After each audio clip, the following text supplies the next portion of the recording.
Muy buenos días, queridos feligreses.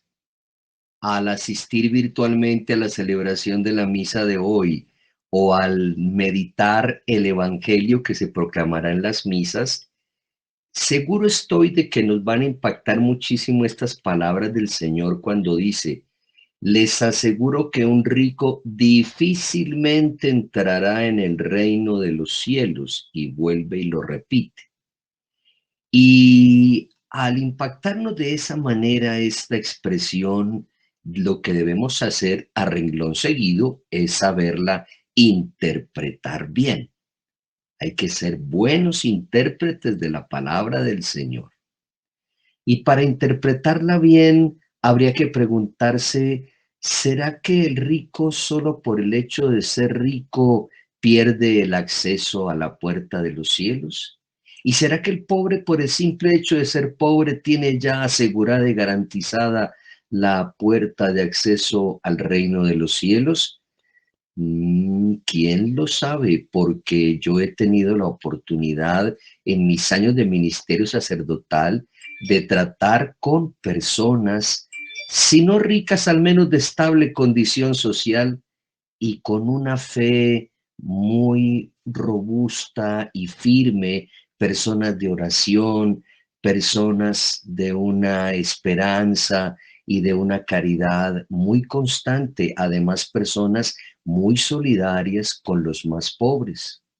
Así como también he tenido la oportunidad en mis años de ministerio sacerdotal de tratar con muchísimas personas pobres y dentro de ese grupo de personas pobres encontrar personas que además de su pobreza ha endurecido su corazón ante Dios, así como también muchísimas personas pobres, queridísimas, cercanas, tratables, sencillas y con una fe inquebrantable.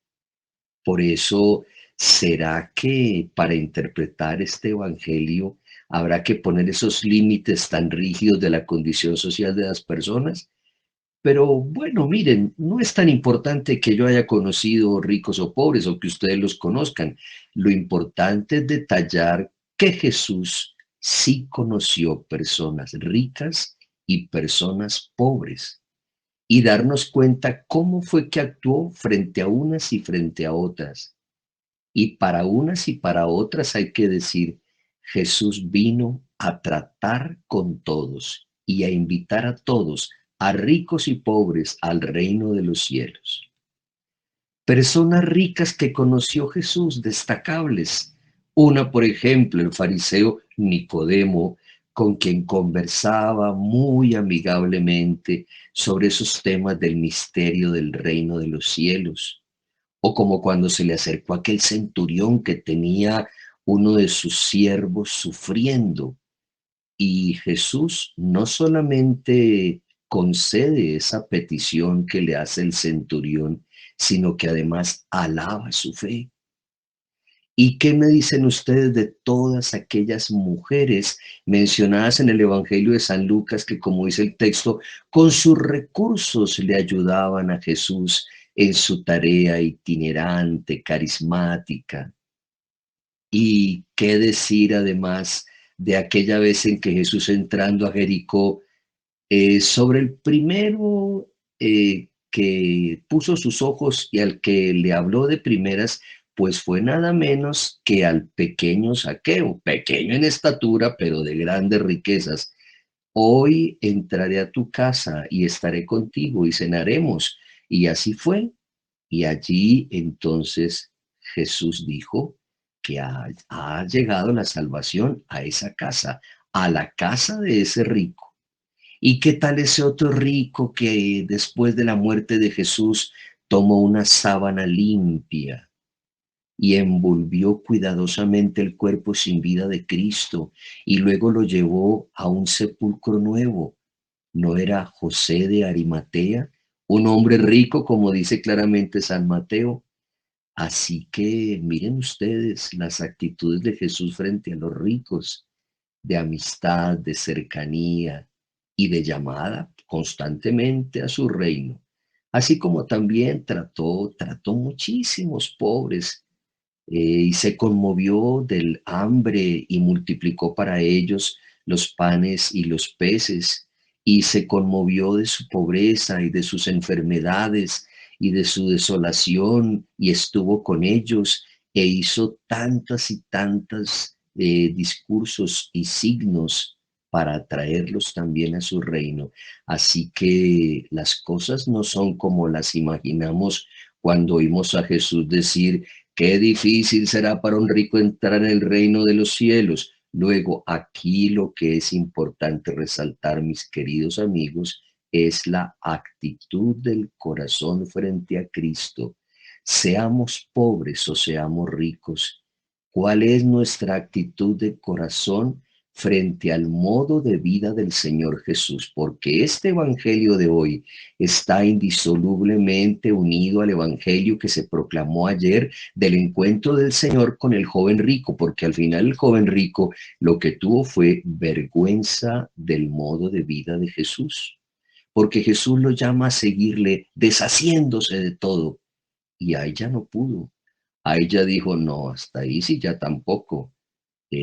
Más cómoda y mucho mejor mi vida como la tengo que intentar seguir a Jesús en esas condiciones. Y entonces ahí viene un asuntico y es cuando teniéndolo todo, de pronto lo perdemos todo.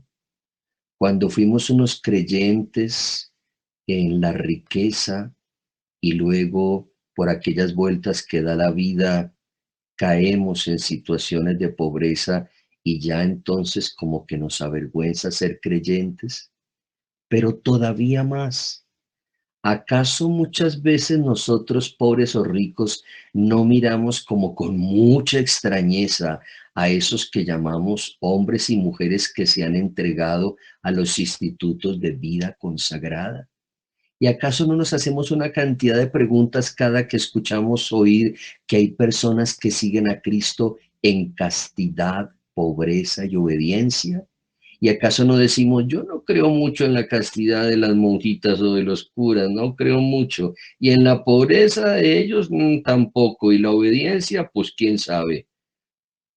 Entonces es allí en donde adquiere total importancia las palabras del Señor Jesús. Queridos hermanos, hay hombres y mujeres que quieren seguir a Cristo en esa radicalidad evangélica. No faltarán, por supuesto, las incoherencias, pero que usted llegue a dudar de que los consejos evangélicos, castidad, pobreza y obediencia, no son propios del vivir de Cristo, y que por eso algunas personas sienten ese llamado en particular. Usted no se sienta menos ante eso. Valore esos estilos tan propios del vivir de Cristo que decíamos ayer. Evidentemente fue un itinerante carismático desarraigado y por lo tanto vivió esa vida, así la quiso vivir. Entonces, no dudemos ni nos avergoncemos nunca del modo de vida del Señor Jesús. Cada que criticamos a un consagrado, en el fondo estamos criticando a Cristo en esos consejos evangélicos.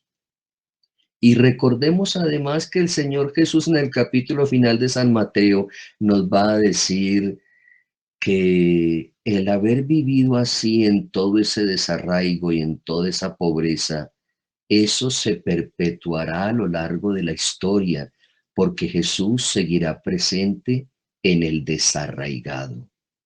Y ese desarraigado un buen día llamará a la puerta de tu corazón y de pronto la encuentra cerrada. Tuve hambre y no me diste de comer, tuve sed y no me diste de beber, estuve desnudo, no me vestiste, estuve preso, estuve enfermo, no me visitaste. Desarraigado estuve y no me diste la vuelta para mirar cómo estaba yo.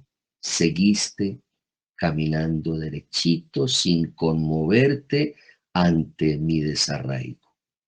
Por eso, queridos hermanos, esa expresión de hoy es una expresión que debe interpretarse muy ampliamente y que debe cuestionar sin duda la actitud de nuestro corazón ante Cristo, casto, pobre y obediente, itinerante, carismático, desarraigado, que sigue presente en la historia, buscando que pobres o ricos se conmuevan ante su presencia y los sigan de verdad, sinceramente y de corazón, con actitudes solidarias siempre. Señor Jesús, te alabo y te bendigo y te reconozco como Señor y Dios de la historia. Ayúdame a relativizar lo poco o lo mucho que tenga. Ayúdame a seguirte, Señor, con toda sinceridad, con buen ánimo y sobre todo abre mis ojos para verte presente en todas las situaciones y momentos de la vida. Concédenos tu santa bendición en el nombre del Padre, del Hijo, del Espíritu Santo. Amén.